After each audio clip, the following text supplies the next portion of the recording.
Witam Was serdecznie w czwartym marcowym odcinku podcastu Odgłosy Sztuki.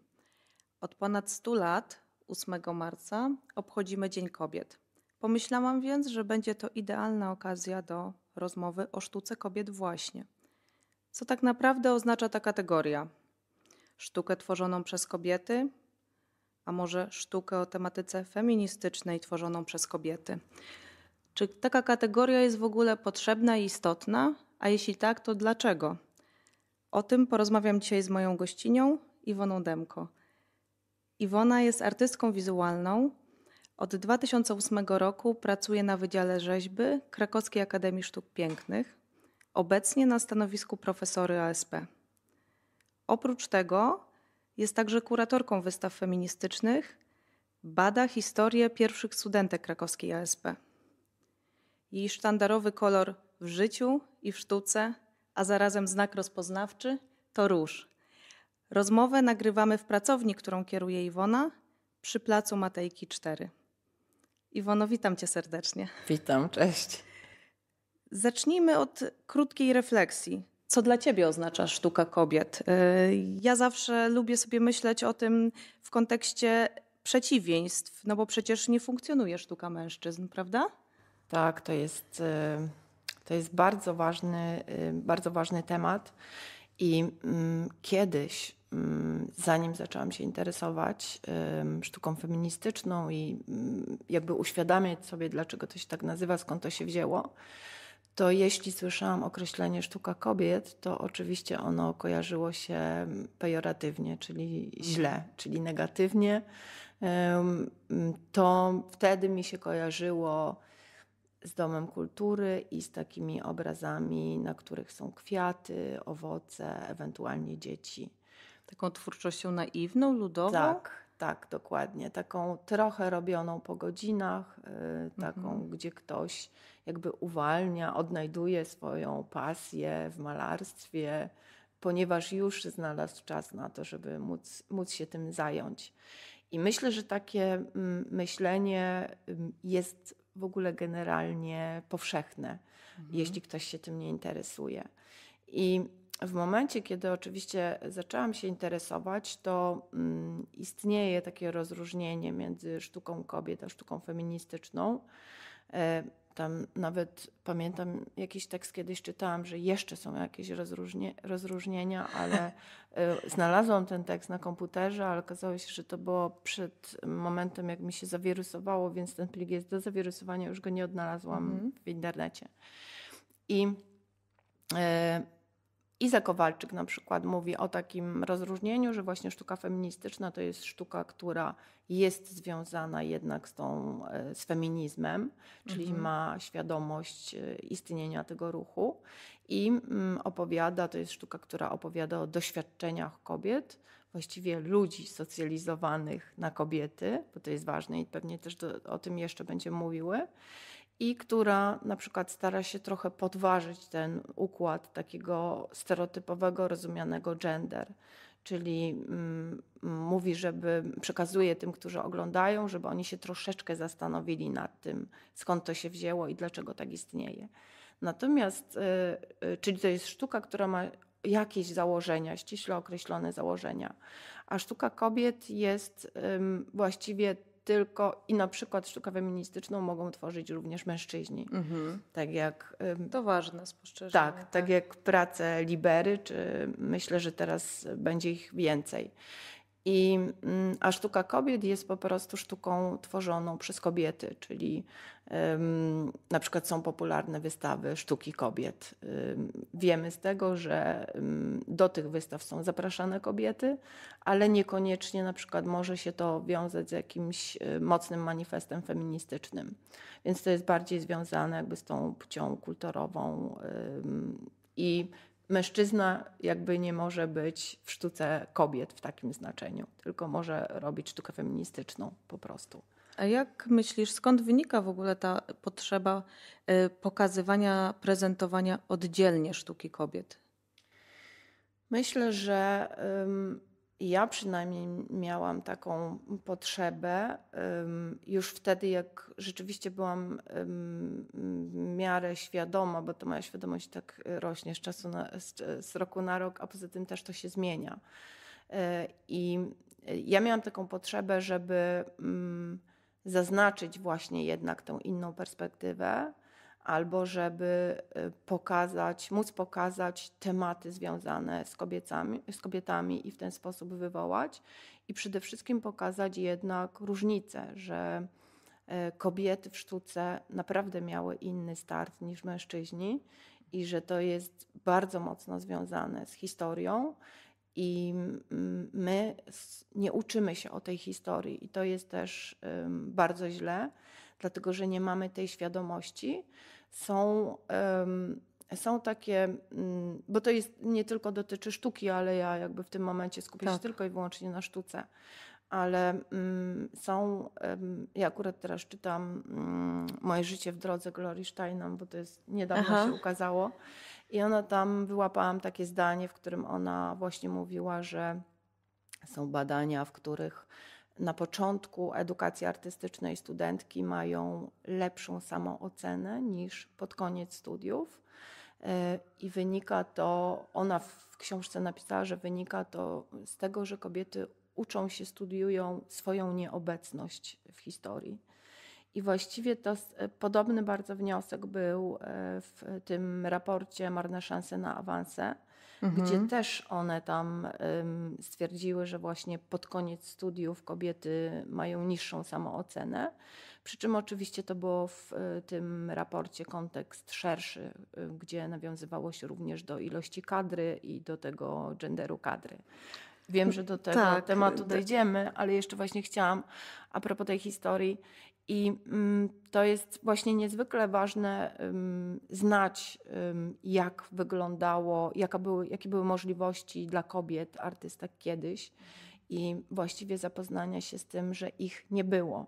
Nie było tych możliwości, że kobiety po prostu nie mogły tworzyć, dlatego że nie miały dostępu do szkół. I generalnie myślało się o tym, że kobiety nie mają talentu po prostu, nie mają takich predyspozycji naturalnych.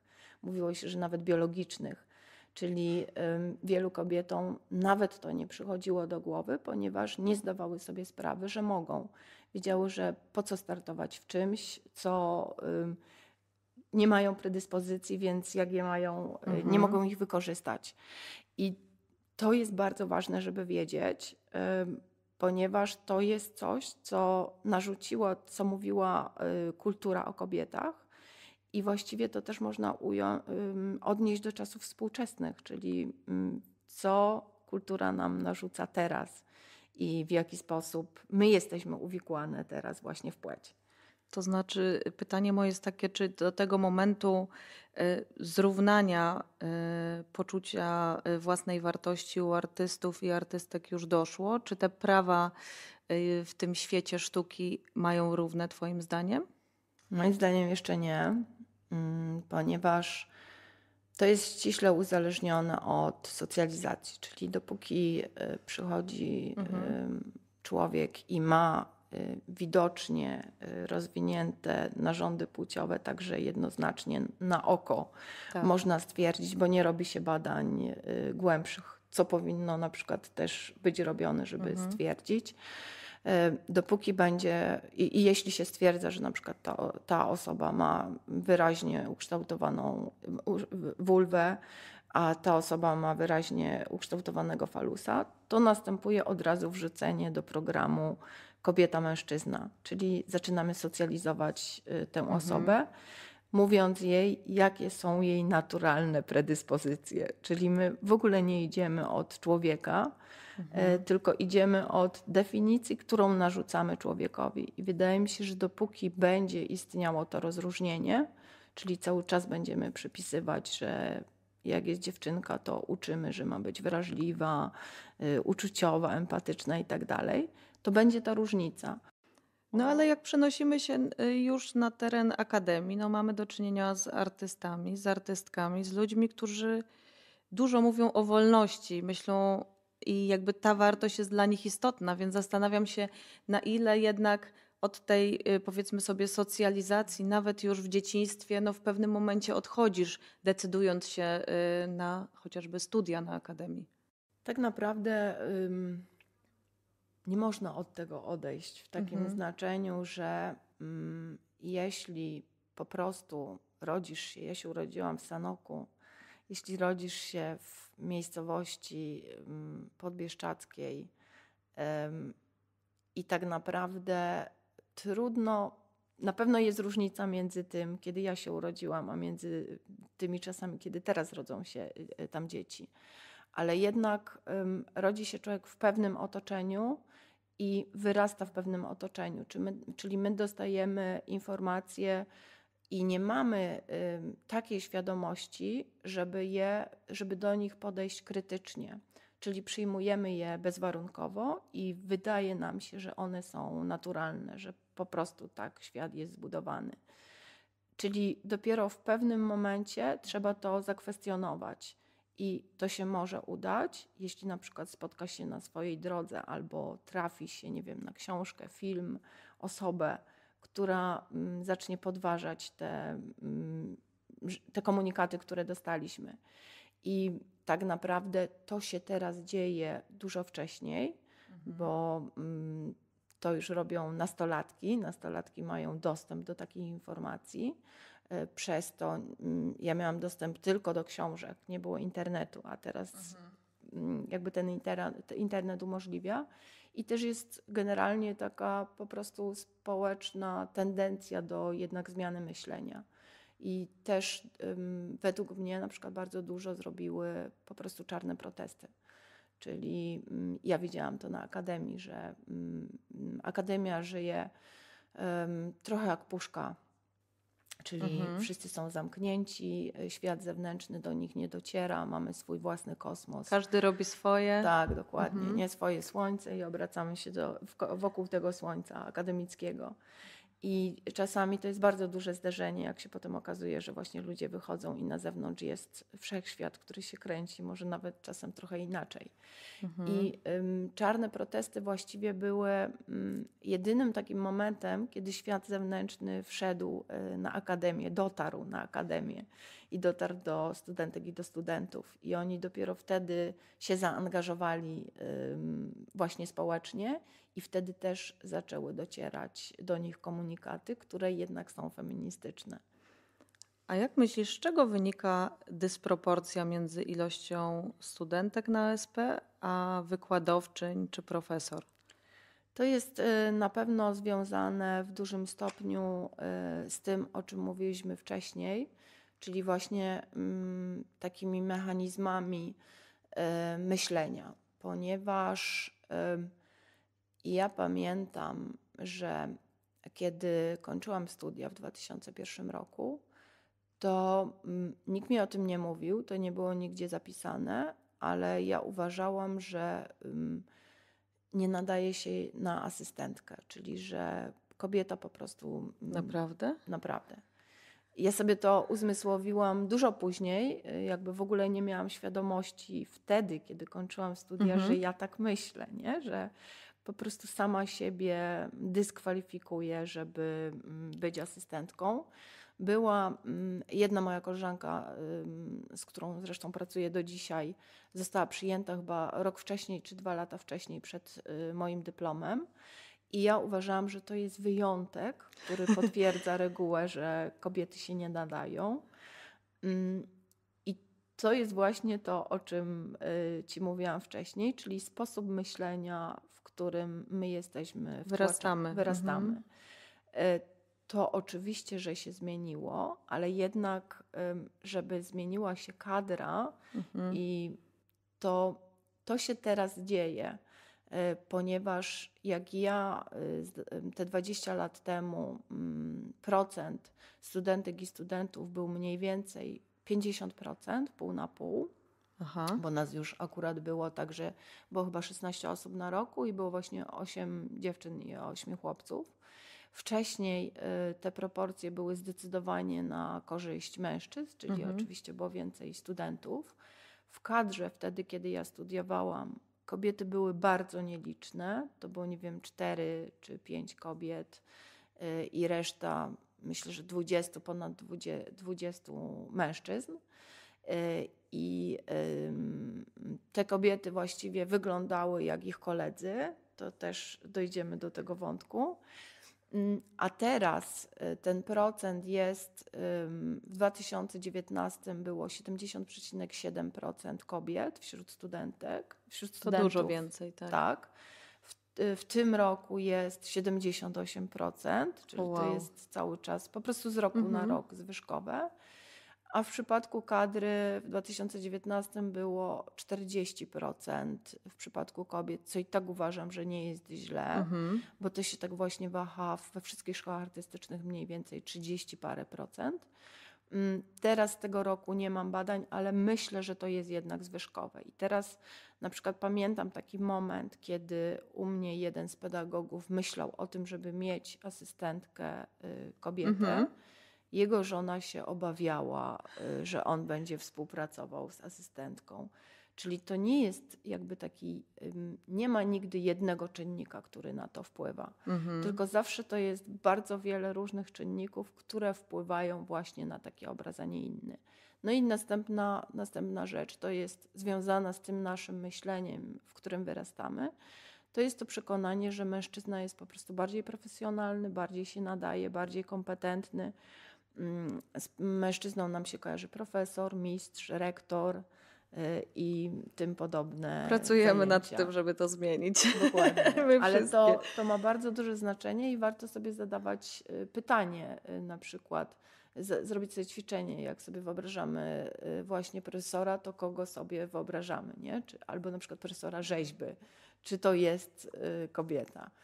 No to nawiążmy może do rzeźby, głównego medium, którym operujesz. Dla mnie ona jest postrzegana jako zmaskulinizowane medium i zastanawiam się nad tym, dlaczego postanowiłaś w ogóle się tą rzeźbą zająć? Czy nie bałaś się tego? Na pewno.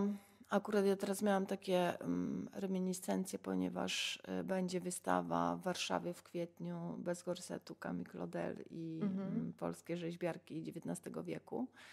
I był nawet taki pomysł, żeby początkowo dołączyć też, zrobić aneks współczesny i zaprosić 4 współczesne artystki. Miałam brać udział w tej wystawie i zostałam też poproszona o napisanie tekstu do katalogu. I wróciłam, odgrzebałam swoje listy, notatki sprzed 30 lat i tam znalazłam w ogóle fantastyczne zdania, które mówiły, że nie, że ja swoje życie chcę poświęcić rzeźbie i Czyli to nie jest przeszkadzało najważniejsze. ci to? Duże znaczenie miała w tym na pewno właśnie Camille Claudel, czyli to, że ja znalazłam osobę, kobietę, która, bo to było ważne, kobietę, która zajmowała się rzeźbą wcześniej. Obejrzałam o niej film, zobaczyłam, że kobieta, która miała długą suknię, czyli w ogóle w jakichś takich czasach abstrakcyjnych, jak mi się wtedy wydawało, rzeźbiła w marmurze, wykonywała postaci i to było dla mnie wtedy wstrząsające, że kobieta może robić takie rzeczy, że jest zdolna i to mi dało bardzo dużo. I dlatego też wiem, jak ważne jest odkrywanie tej historii sztuki i znajdywanie tych kobiecych postaci. I druga rzecz to jest taka, że ta socjalizacja na kobietę bardzo mocno do mnie docierała jakby ze społeczeństwa, ale ja w domu nie otrzymałam takiego, nie zostałam obciążona takim bagażem. Czyli u mnie w domu właściwie nie było takiego wychowywania z ukierunkowaniem na płeć. Mój tato zawsze mi mówił, że pamiętaj, wszystko możesz. I to się zderzyło, to myślenie zderzyło się z tym, coś, co spotkało mnie na zewnątrz. I ja właściwie przez bardzo długi czas mojego życia starałam się udowodnić, że jako dziewczyna mogę robić to, co robi mężczyzna. I w przypadku wybrania rzeźby trochę splotła się ta fascynacja Camille Claudel z tym, że ja w ten sposób udowodnię, sobie i innym, że jako kobieta mogę studiować rzeźbę, ponieważ jeszcze wtedy, jak ja zdawałam na rzeźbę, to było to uznawane jako kierunek męski, jako kierunek nadający się dla mężczyzn. Zresztą później jak przystąpiłam do egzaminu na asystentkę, to na przykład zastanawiano się, czy jestem w stanie udźwignąć worek gipsu. Jako jeden z argumentów przyjęcia. Wspomniałaś też coś o ubiorze, że artystki próbowały nawiązać też ubiorem, jeśli dobrze zrozumiałam, do swoich kolegów. Tak. To jest też taki wątek z początku właściwie emancypacji, czyli w momencie, kiedy kobiety się zaczęły emancypować, to jedną z takich rzeczy, które robiły, to zaczęły nosić męskie ubranie. Nie? I zaczynając oczywiście od tego momentu, że na przykład w 1919 były jeszcze po prostu kary finansowe za to, że się ubierało spodnie. Nie można było, na przykład pamiętam, że we Francji była malarka, która chcąc malować w plenerze, nie było to wygodne w sukni, więc chciała malować w spodniach i musiała dostawać na to zgodę z prefektury francuskiej za każdym razem, kiedy chciała iść malować w plener w spodniach. I to są takie rzeczy, o których my teraz nie wiemy, nie zdajemy sobie sprawy, a to jest naprawdę niezwykle ważne. I ten wątek takiego przyjmowania, jeśli wchodzisz w miejsca, gdzie dominują mężczyźni, nie zastanawiając się nad tym, twoim odruchem jest upodabnianie się do tego środowiska, w którym się znajdujesz. I myślę, że to nawet nie dotyczy tylko kobiet, bo mężczyźni też tak robią, nie? Że jeśli wchodzą do jakiegoś środowiska, starają się przyjąć zwyczaje te, które tam panują. W przypadku kobiet no to było również przejmowanie męskiego ubrania. I ono też jakby świadczyło o profesjonalizmie. Czyli ja, kiedy przyszłam na akademię, to właściwie te wszystkie kobiety, które pracowały, wiedziały, przy czym to nie jest taka wiedza, że jeśli zapytasz, to one ci świadomie odpowiedzą, że tak robią, tylko to jest właśnie totalnie nieświadome działanie.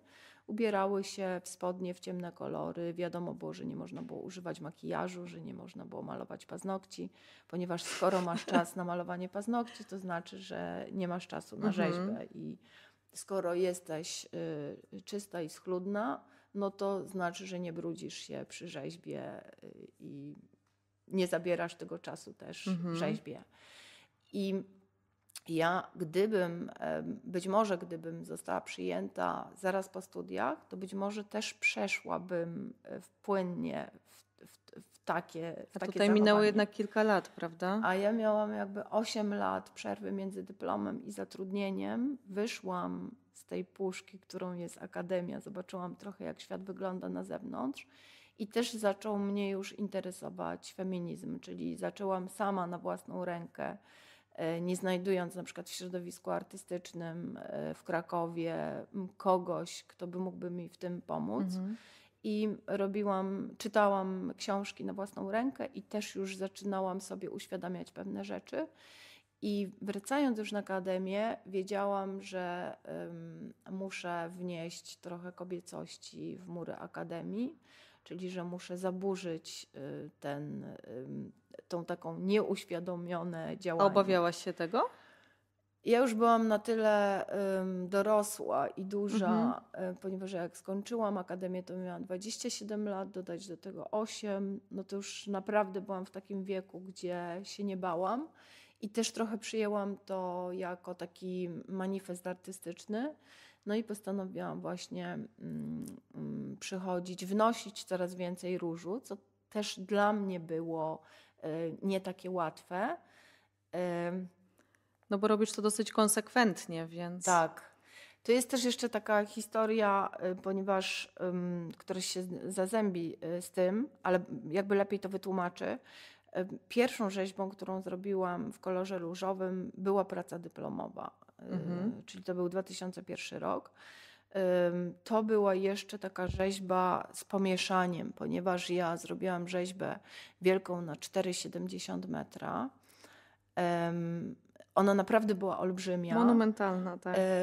To z jednej strony było działanie takie potwierdzające, że ja mogę jako kobieta, że jestem w stanie wykonać taką wielką rzeźbę za pomocą oczywiście męskich narzędzi, czyli piła motorowa, szlifierka, spawarka i tym podobne wszystkie rzeczy, żeby wszystkim udowodnić.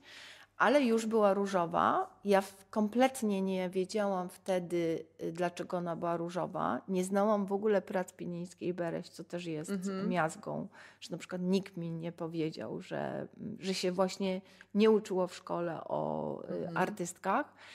I ja chciałam zrobić trochę w opozycji do dyplomów, które wobec wtedy były, a one były czarne, brązowe, fioletowe, takie godne. Ja sobie pomyślałam, że ten różowy to będzie jak policzek po prostu dla wszystkich. I chciałam też nawiązać do cielesności. I dopiero później, dużo później dowiedziałam się, że wtedy miałam 27 lat, do tego wieku nienawidziłam koloru różowego. I wydawało mi się, że go nienawidzę, dlatego że jest po prostu kiczowaty i ohydny i wstrętny. W ogóle nie wiązałam tego z tą świadomością, że ja go nienawidzę, bo on jest uosabiany z kobiecością, a ja w sobie nie chcę odnajdywać tej kobiecości. I dopiero najpierw używałam tego różu tylko w pracach artystycznych, zaczynając robić coraz więcej i wydawało mi się, że ja w ten sposób policzkuję swoją przeszłość akademicką i trochę też sztukę, która takiego koloru też nie uznaje, ponieważ ten epizod Pinińskiej był po prostu epizodem. I później, jak zaczęłam właśnie czytać książki, to zaczęłam myśleć o tym bardzo dużo i postanowiłam też sama na sobie eksperymentować, wprowadzając ten róż do mojej garderoby. I pamiętam, że na początku to był jeden element w postaci rajstop. Jeszcze też było tak, że w tym 2001 jedyne rajstopy różowe to kończyły się powyżej kolan, ponieważ one były po prostu tylko dla dziewczynek, można było kupić. Później już kobieta nie mogła nie było po prostu robionych takich rajstop. Ale potem to się zaczęło pojawiać i pamiętam, że najpierw właśnie ubierałam rajstopy, potem dodawałam do tego buty, ale to było rozciągnięte w czasie, ponieważ ja też się przeżywałam to i stresowałam się tym, że na przykład dobrze, na Akademii ja robię performers i wnoszę w ten sposób ten róż na Akademię, ale w momencie, kiedy ja wsiadam do autobusu, a jakoś muszę dojechać do Akademii, to jednak muszę się konfrontować z reakcjami ludzi. I na przykład miałam taki strach, jak będę postrzegana w przestrzeni publicznej, jak to będzie widoczne. I pamiętam dokładnie moment, w którym ubrałam się całkowicie na różowo, nie? Czyli buty, rajstopy, spódnica, sweter. I pamiętam, jest to uwiecznione na zdjęciu, to był jeden z wernisaży, na którym jestem razem z Magdą Ujmą, ponieważ ona była kuratorką, która też gościła u Ciebie w podcaście. I na początku, kiedy ja zaczęłam przychodzić tak na akademię, to były skargi na akademii, że ja się ubieram, bo ja dołączyłam, oprócz różu dołączyłam też krótką spódnicę. Ona miała być celowo krótka, żeby wnieść jeszcze taką wartość, która nie bardzo przystoi nauczycielce akademickiej. Paznokcie różowe, makijaż.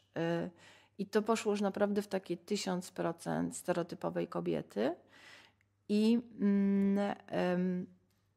na początku właśnie to było też fantastyczne, bo u mnie na wydziale inni pedagodzy skarżyli się na to do dziekana, że ja przychodzę, że jestem źle ubrana, bo nie będę w stanie pomóc studentom. Ja miałam strój roboczy, mogłam się przebrać, jak trzeba było komuś pokazać, jak spawać. Mogłam się przebrać Oczywiście, i pokazać. tak. To nie był problem. Ale to pokazywało, jaki to jest szok kulturowy dla tych osób. Z drugiej strony z innych wydziałów z kolei padały komunikaty, że jakaś atrakcyjna dziewczyna pojawiła się u was na wydziale i to był taki dysonans, że z jednej strony właśnie na innych wydziałach tak na mnie patrzono jak na kobietę i wtedy miałam to dozwolone, a u nas to nie było profesjonalne. Tak, ale wydaje mi się, że ten już obraz ciebie w różu jak najbardziej się ugruntował i to chyba nie tylko w akademii, ale także w środowisku artystycznym. Tak, chociaż ja myślę, że to jest coraz mniej potrzebne. Oby.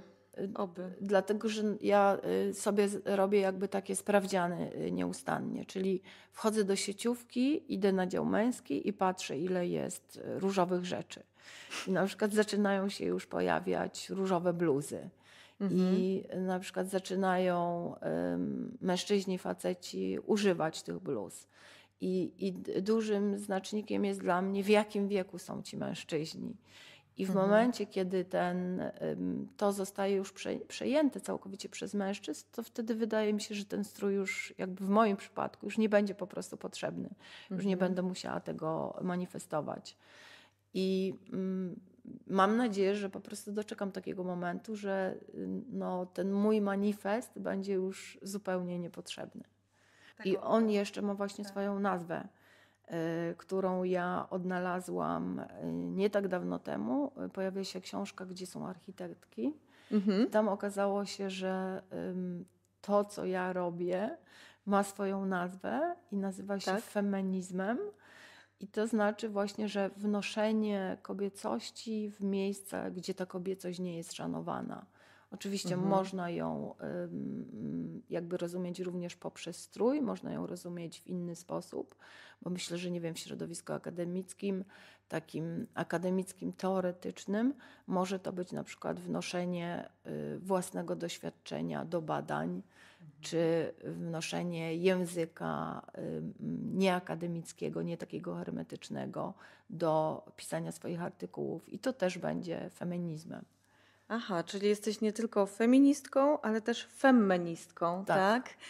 No, życzmy sobie, żeby to była, czy pokazywanie sztuki kobiet to był nie tylko trend czy moda, ale żeby to była realna zmiana, o którą ciągle walczymy. Dyskutujmy o tym, jak najwięcej pokazujmy. No, tak? ja jeszcze oczywiście chciałam dopowiedzieć, Proszę. bo w sumie to, że jest sztuka feministyczna, ja mam oczywiście taki ambiwalentny stosunek do tego, dlatego że oczywiście z tego względu, że ona mimo wszystko ciągle jest deprecjonowana, to ja będę się podpisywała pod tym, że moje prace są feministyczne, ale jestem pewna, że sama ta nazwa jest bez sensu, dlatego że właśnie nie ma sztuki męskiej, czyli to wynika z tego kontekstu historycznego, ponieważ kobiety kiedyś nie tworzyły sztuki, ponieważ mężczyźni socjalizowani na mężczyzn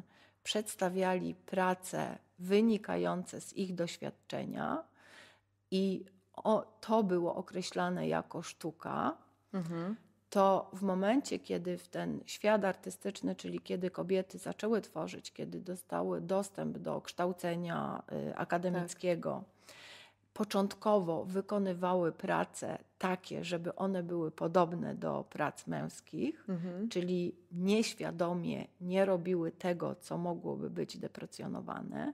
Potem narodziła się ta świadomość w latach 70., 60. One zaczęły opowiadać w sztuce o swoich doświadczeniach i wtedy powstało to określenie sztuka feministyczna, ponieważ ona była bardzo inna niż ta sztuka, którą do tej pory tworzyli mężczyźni. Ale po prostu wynikająca z tego, że właśnie kobiety zaczynały opowiadać o tym swoim doświadczeniu i to można sięgać w tematyce do tego doświadczenia kobiet, ale też są środki, które są przypisane mężczyznom i są przypisane kobietom. I ja na przykład w swoich pracach sięgałam po tematykę feministyczną, czyli z doświadczenia kobiety, i też celowo wykorzystywałam środki, które były deprecjonowane. Czyli używałam tkanin, używałam kolorowych materiałów, używałam brokatów, używałam ozdób choinkowych, używałam myjaków do mycia naczyń, czyli wciągałam też ten repertuar taki gorzej traktowany. I w momencie, kiedy ja to zaczynałam robić, to było postrzegane źle nie tylko u mnie w akademii, ale też było źle postrzegane po prostu w świecie artystycznym. A teraz też widzę, że to się już przełamuje, nie? Że po prostu jest coraz więcej dziewczyn artystek. One zaczynają po te środki sięgać po prostu zwyczajnie, nie mając tej świadomości, a że jest ich tak dużo, to też już to zostaje przyjęte, przełamane. I na przykład dla mnie użycie brokatu w sztuce było czymś, co moje zwoje mózgowe musiały się przesunąć, żebym ja mogła to zrobić. A teraz to dziewczyny po prostu robią, artystki, zupełnie zwyczajnie, normalnie i nawet nie czują tego ciężaru swojego działania. Więc też jestem przekonana, że nawet to samo określenie kiedyś będzie myślane w kontekście historycznym, nie? Że po prostu tak mówiliśmy o pracach, a będzie to po prostu postrzegane jako sztuka, bo tak powinno być postrzegane, bo właśnie nie ma sztuki maskulinistycznej, chociaż w moim znaczeniu jest, no bo jeśli, nie wiem, mężczyzna maluje karabin, no to jest to sztuka maskulinistyczna. Iwono, dziękuję Ci za tę rozmowę. Dziękuję bardzo.